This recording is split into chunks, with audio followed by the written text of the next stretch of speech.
Assalamualaikum warahmatullahi wabarakatuh, Mitra Kominfotik dimanapun Anda berada. Senang sekali saya Mila Atiki bisa menjumpai Anda dalam program Kabar Gorontalo Sepekan. Program ini kami hadirkan khusus untuk Anda sebagai media informasi pemerintah Provinsi Gorontalo selama sepekan. Ya, Mitra Kominfotik, seperti yang Anda lihat di belakang saya ini sementara dilakukan persiapan upacara dalam rangka memperingati Hari Lahir Pancasila tahun 2023 di Rumah Dinas Gubernur Kota Gorontalo.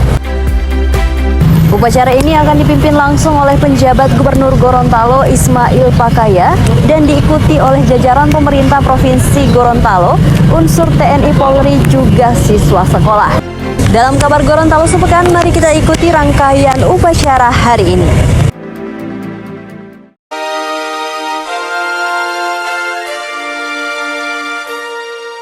Penjabat Gubernur Gorontalo Ismail Pakaya bertindak sebagai irup upacara peringatan Hari Lahir Pancasila tahun 2023 yang berlangsung di halaman Rujab Gubernur Kota Gorontalo pada Kamis 1 Juni 2023. Upacara diikuti oleh unsur Forkopimda, pimpinan OPD, TNI Polri, siswa SMA sekota Gorontalo, dan anggota Kuarda Gerakan Pramuka Gorontalo. Bertindak sebagai Komandan Upacara Letkol CHB Nurrahmat, jabatan sehari-hari Komandan Detasemen Perhubungan Korem 133 Nani Wartabone. Perwira upacara yakni Komisaris Polisi Ismet Yusuf, lulusan Sekolah Inspektur Polisi tahun 2009. Dalam amanatnya, Penjagup Ismail mengungkapkan Pancasila adalah pedoman hidup berbangsa yang harus diamalkan dalam kehidupan sehari-hari. Pancasila juga adalah jati diri sebagai bangsa Indonesia yang harus dijaga dan dilestarikan. Penjagup Ismail mengajak seluruh masyarakat untuk saling bekerja sama dan menghormati, serta saling menguntungkan dalam membangun peradaban dan pertumbuhan global. Masyarakat harus sadar akan tanggung jawab untuk menjaga perdamaian dunia, menegakkan hak asasi manusia, melindungi lingkungan hidup, dan menjadi bagian dari solusi bukan masalah. Jaga perdamaian dunia, menegakkan hak asasi manusia, melindungi lingkungan hidup, serta meningkatkan kesejahteraan rakyat. Kita harus menjadi bagian dari solusi. Hari Lahir Pancasila tahun 2023 mengangkat tema gotong royong membangun peradaban dan pertumbuhan global. Tanggal 1 Juni ditetapkan sebagai Hari Lahir Pancasila oleh Presiden Joko Widodo pada tahun 2016 dan ditetapkan sebagai Hari Libur Nasional.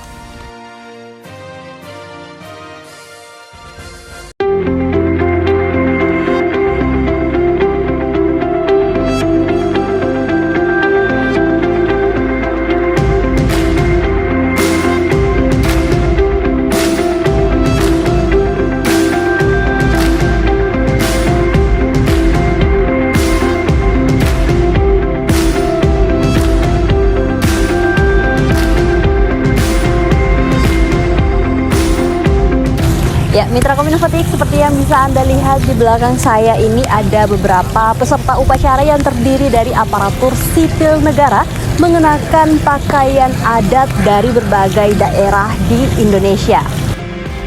Hal ini mencerminkan Bhinneka Tunggal Ika yang artinya berbeda-beda tetapi tetap satu, seperti yang terdapat pada lambang Garuda Pancasila.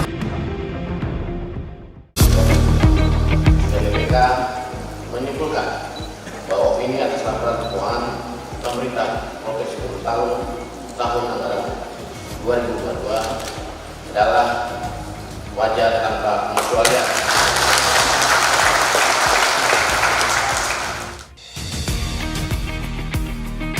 Pemerintah Provinsi Gorontalo meraih opini wajar tanpa pengecualian untuk ke-11 kalinya dari Badan Pemeriksa Keuangan Republik Indonesia.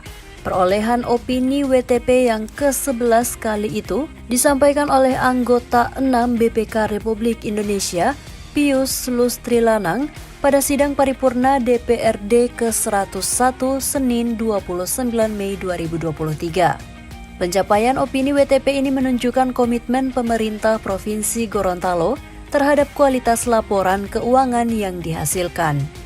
Tentunya tidak lepas juga dari sinergi seluruh pemangku kepentingan serta dukungan DPRD dalam pelaksanaan fungsi dan pengawasannya. Atas raihan yang membanggakan ini, BPK Republik Indonesia juga memberikan sejumlah catatan untuk menjadi bahan evaluasi. Pertama, pembayaran honorarium tim pelaksana kegiatan pada 4 SKPD melebihi ketentuan Perpres nomor 33 tahun 2020 dan SHSR 2022. Kedua, kekurangan volume atas pekerjaan belanja modal pada Dinas PUPR dan Dikbudpora senilai 1,32 miliar dengan denda keterlambatan yang belum dibayarkan senilai 528,24 juta. Ketiga, penatausahaan aset pada pemerintah Provinsi Gorontalo yang belum tertib mengakibatkan informasi yang disajikan pada KIB tidak lengkap dan dikarenakan Kepala Bidang Aset BKPG, Kepala SKPD terkait barang dan pengguna kendaraan tidak melaksanakan tugasnya. Pada kesempatan yang sama, Penjagob Ismail juga mengucapkan terima kasih atas kontribusi positif BPK Republik Indonesia dalam meningkatkan transparansi dan akuntabilitas Pemprov Gorontalo. Tak lupa, ia juga mengapresiasi seluruh jajarannya dan DPRD Provinsi Gorontalo yang telah menjaga dan membantu sehingga laporan keuangan pemerintah Provinsi Gorontalo tahun anggaran 2022 mendapatkan opini WTP. Terima kasih kepada seluruh jajaran OPD, DPKRI, juga kepada DPRD Provinsi Gorontalo yang telah menjaga, membantu, membimbing kami sehingga laporan keuangan pemerintah Provinsi Gorontalo untuk tahun anggaran 2022 mendapatkan opini WTP. Kami berharap bahwa LKPD tahun anggaran 2022 bisa menjadi landasan bagi kami untuk menyusun laporan keuangan di tahun anggaran 2023. Atas nama pemerintah Provinsi Gorontalo, saya menyampaikan terima kasih sekali lagi kepada semua pihak yang telah membantu pemerintah daerah dalam menyelenggarakan tugas-tugas pemerintahan dan kemasyarakatan di Gorontalo. Menindaklanjuti rekomendasi yang telah disampaikan BPK Republik Indonesia atas pemeriksaan LKPD tahun anggaran 2022, staf ahli bidang sosial, budaya politik, dan kebijakan publik Kemenaker berkomitmen akan segera melakukan upaya-upaya dalam menyelesaikan tindak lanjut hasil pemeriksaan dalam kurun waktu 60 hari. Pertama, menyusun dan melaksanakan rencana aksi tindak lanjut hasil pemeriksaan BPK. Kedua, mendorong Badan Inspektorat Daerah, Badan Keuangan, dan organisasi perangkat daerah dalam percepatan penyelesaian tindak lanjut hasil pemeriksaan dalam jangka waktu 60 hari sejak laporan hasil pemeriksaan diserahkan kepada pemerintah daerah.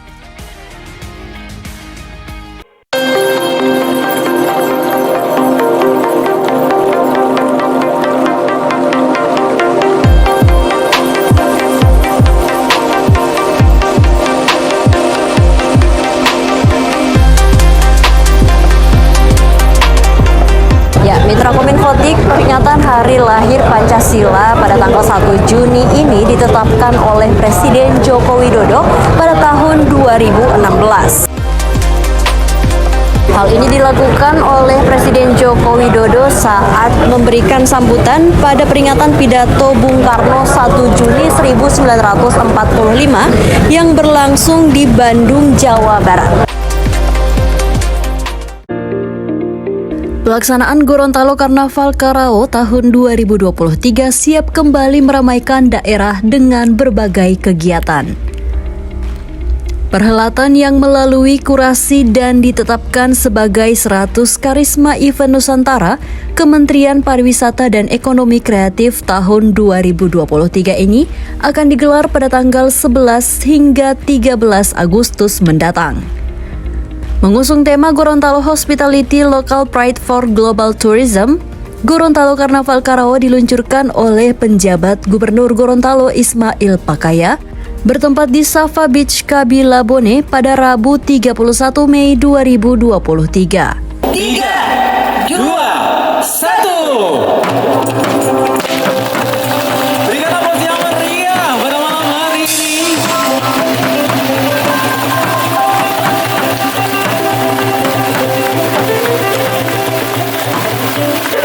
Sebagai ajang promosi pariwisata dan produk ekonomi kreatif daerah, Karnaval Karawa tahun ini akan melibatkan para pengrajin lokal sulaman khas Karawa yang mengikut sertakan para pelaku ekonomi kreatif. Ada juga pelaku UMKM sebagai penghasil produk Karawa serta turunannya yang menopang industri pariwisata dan perekonomian daerah. Selain momentum untuk kebangkitan sektor pariwisata Gorontalo, Penjagup Ismail berharap kegiatan ini dapat membuka lapangan pekerjaan serta memajukan para pelaku UMKM dan ekonomi kreatif sehingga akan meningkatkan jumlah kunjungan, memperpanjang lama tinggal dan dapat meningkatkan perekonomian masyarakat di Provinsi Gorontalo. Dengan penyelenggaraan event ini dapat menunjang promosi pariwisata, membuka lapangan pekerjaan, memajukan para pelaku UMKM dan ekonomi kreatif, sehingga secara signifikan akan meningkatkan jumlah kunjungan, memperpanjang lama tinggal, dan dapat meningkatkan perekonomian masyarakat di Provinsi Gorontalo. Di tempat yang sama, Kepala Dinas Pariwisata Provinsi Gorontalo Arianto Husain mengungkapkan, rangkaian kegiatan yang akan dilaksanakan pada Gorontalo Karnaval Karawa 2023 nanti dimulai dari pembukaan yang akan diisi dengan banyak atraksi. Di hari selanjutnya akan diisi dengan lomba mewarnai dan menggambar, hingga pada puncak di hari ketiga akan menampilkan Karnaval Karawa.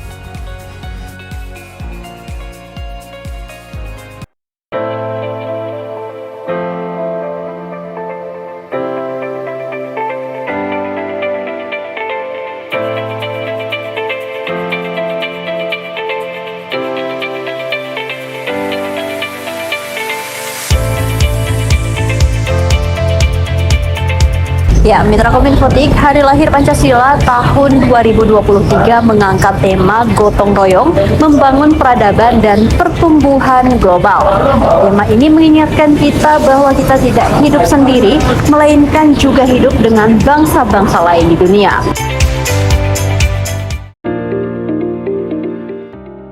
Penjabat Gubernur Gorontalo Ismail Pakaya baru 19 hari menjabat, namun gaya tegas dan cepat memimpin menuai tepuk tangan aparaturnya. Contoh sederhana, ia berkeliling ke sejumlah OPD diantaranya Badan Pengembangan Sumber Daya Manusia, Dinas Penanaman Modal Pelayanan Terpadu Satu Pintu, Dinas Naker dan Dinas Sosial pada Rabu 31 Mei 2023. Salah satu yang mengemuka pada pertemuan pertama di kantor BPSDM Provinsi Gorontalo yakni soal aset kantor BPSDM. Di lahan yang cukup luas itu masih bercampur dengan aset Dinas Pertanian dan aset Pemkab Bone Bolango. Ia menilai 8 tahun aset tidak tuntas adalah waktu yang lama. Kepala Bidang Aset Iwan Lakoro yang memberikan penjelasan untuk berkoordinasi dengan Dinas Pertanian langsung dipotong oleh Penjagup Ismail. Sebagai organisasi yang menangani aset, menurutnya tidak perlu lagi ada koordinasi. Menyangkut aset Pemkab Bone Bolango, Penjagup Ismail berjanji akan berkoordinasi dengan Bupati. Tukar guling aset Bone Bolango di BPSDM dengan ex gedung Kiat milik Pemprov dinilainya cukup rasional. Masalah kepemilikan aset juga menjadi sorotan Penjagup Ismail saat menggelar rapat konsolidasi dengan Dinas PNM PTSP. Diketahui kantor itu masih digunakan bersama dengan Dinas Tenaga Kerja ESDM dan Transmigrasi yang telah menjadi OPD mandiri. Penjagup Ismail menilai Pemprov Gorontalo sejauh ini lalai dalam pengurusan aset. Kantor yang sudah bertahun-tahun ditempati namun tidak tercatat sebagai milik pemerintah. Dinas Naker yang sudah dipisah nomenklaturnya juga belum memiliki kantor baru. Dinas Naker ESDM Transmigrasi ditawarkan untuk menempati ex-kantor Badan Diklat di Puncak Boto. Respon pegawai yang gaduh membuat penjabat gubernur menunda rencana tersebut. Selanjutnya, Penjagup Ismail meminta Dinas Naker untuk memberikan laporan tentang perkembangan perusahaan tambang dan batu hitam. Masalah tambang emas dan batu hitam menurutnya menjadi isu sensitif saat ini. Ia justru menerima laporan dari LSM dan pihak lain di luar pemerintah. Sebagai staf ahli menaker bidang sosial politik dan kebijakan publik, Ismail Pakaya tahu tentang detail kerja-kerja Dinas Naker, ESDM, dan Transmigrasi. Ia menyebut satu persatu jabatan-jabatan fungsional terkait dinas itu. Untuk melaporkan progresnya. Tadi ada 70, ada 70 berapa lagi tadi? 72. Nah, laporannya yang diminta. Laporannya kan by system. Tinggal rajin-rajinnya teman-teman pengelola untuk melaporkan itu. Bulan depan saya tagih lagi itu. Sudah sampai di mana? Sudah berapa yang selesai? Berapa yang belum? Terakhir, Penjagop Ismail mengunjungi Dinas Sosial Pemprov Gorontalo. Di hari yang sama, Kepala Dinas M. Najamuddin memasuki hari terakhirnya berdinas sebagai aparatur sipil negara. Pengganti M. Najamuddin diumumkan oleh Penjagop Ismail secara tatap muka.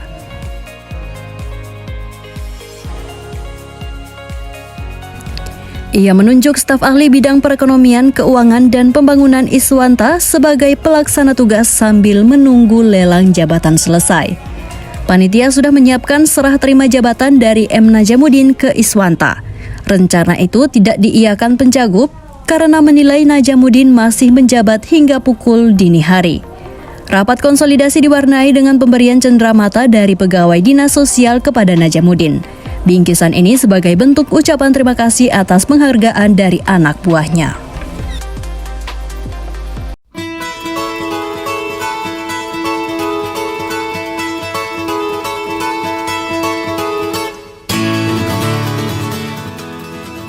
Ya, Mitra Kominfotik, demikian rangkaian upacara peringatan Hari Lahir Pancasila tadi sekaligus menutup jumpa kita pada edisi kali ini.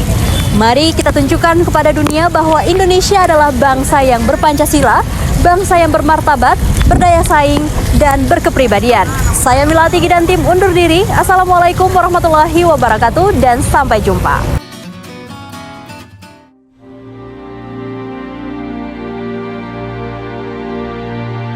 Kabar duka datang dari jajaran pemerintah Provinsi Gorontalo.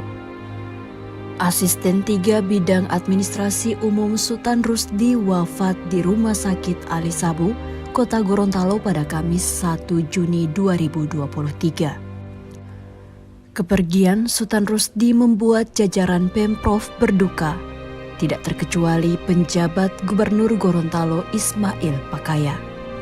Meski baru 20 hari memimpin Gorontalo, Ismail mengenal sosok Sultan Rusdi sebagai pribadi yang ramah dan tidak banyak bicara. Tugas-tugas administrasi pemerintahan untuk mengkoordinir sejumlah pimpinan OPD ia jalankan dengan baik. Usai mendatangi Rumah Sakit Ali Sabu, Penjagop Ismail meminta jenazah disemayamkan di rumah dinas gubernur. Prosesi pemandian, pemakaman, dan pelepasan jenazah ditanggung oleh Pemprov. Setelah melaksanakan pemandian, pengafanan, dan sholat jenazah, prosesi kemudian dilanjutkan dengan upacara pelepasan yang dipimpin oleh Penjagop Ismail. Dalam sambutannya, Ismail menyampaikan permohonan maaf jika almarhum memiliki kesalahan yang pernah dilakukan semasa hidup. Penjagop juga meminta jika ada pembicaraan menyangkut almarhum yang belum selesai bisa menghubunginya dan pimpinan OPD lain. Kami menyadari dalam keseharian masa hidupnya tidak luput dari hilaf dan salah. Selama berkecimpung dengan beban dan tugas kerja. Untuk itu saya memohon keridhaan kita semua, baik yang hadir di tempat ini maupun tidak, untuk kiranya ikhlas memaafkan segala hilaf dan salah beliau dan memberikan doa terbaik atas kepergian almarhum menghadap ilahi. Semoga Allah Subhanahu wa Ta'ala merahmati almarhum, mengampuni segala dosa-dosanya, dan menerima dan melipat gandakan ibadah dan amal soleh almarhum. Dilapangkan kuburnya, dibebaskan dari azab kubur, dan semoga Allah meridhoi surga untuk beliau. Amin ya rabbal alamin. Pemprov Gorontalo pada upacara pelepasan juga memberikan santunan duka sebesar 10 juta rupiah yang diterima langsung oleh istri dan anak almarhum. Almarhum Sultan Rusdi tutup usia pada pukul 8:11 waktu Indonesia Tengah di Rumah Sakit Ali Sabu, Kota Gorontalo. Pria kelahiran Sumatera Barat 57 tahun itu dimakamkan di TPU Pemprov Gorontalo di Kelurahan Bulotada Barat, Kecamatan Sipatana, Kota Gorontalo.